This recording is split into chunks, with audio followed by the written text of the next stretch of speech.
You know, you've heard me talk about how Comcast is coming up with their usage caps, right, which is 250 gigabytes per month. You get one time slap on the wrist, you go over that. Second time, you're out of the game for a year and you're done. Well, you know, they're not the they're not the only ISP to come up with usage caps, and just recently, the country's largest ISP, good old AT&T, we used to lovingly refer to as Ma Bell when I was young, has now coming out. They're experimenting with a usage caps right now, and they're testing it initially in Reno, Nevada, but they expect to roll this out pretty quickly.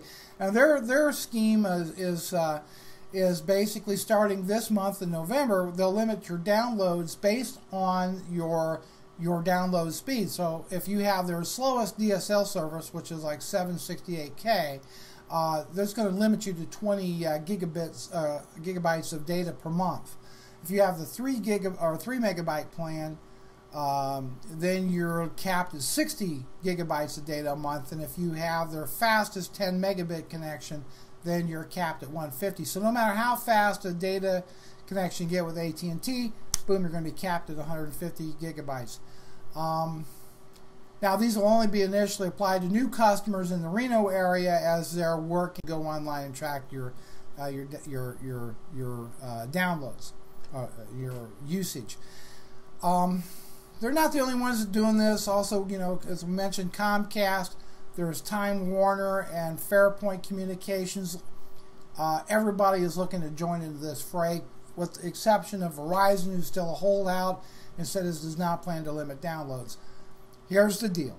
We've talked about this over and over again. I also do the FTA show on satellite radio.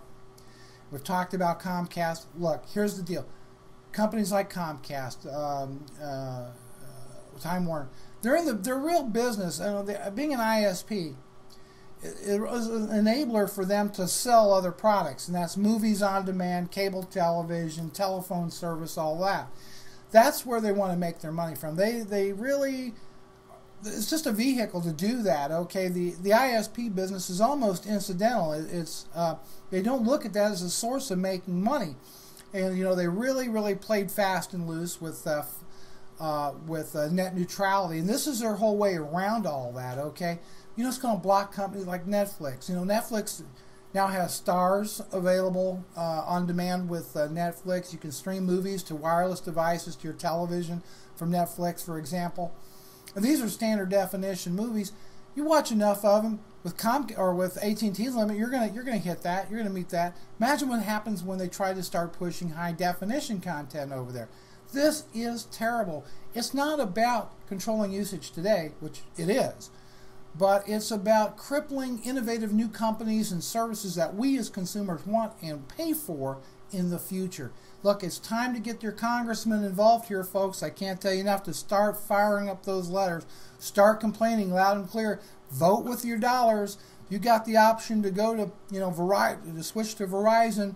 You know, you might want to consider that. Believe me, they're not looking out for your interests. They keep raising the rates higher, and delivering less and less for the money. I think it's a terrible thing that's going on. People need to wake up, demand from your Congress and your senators that action is taken, that net neutrality is enforced. If you're going to be in the internet service provider business and you're selling people unlimited broadband, that's what it needs to be, unlimited.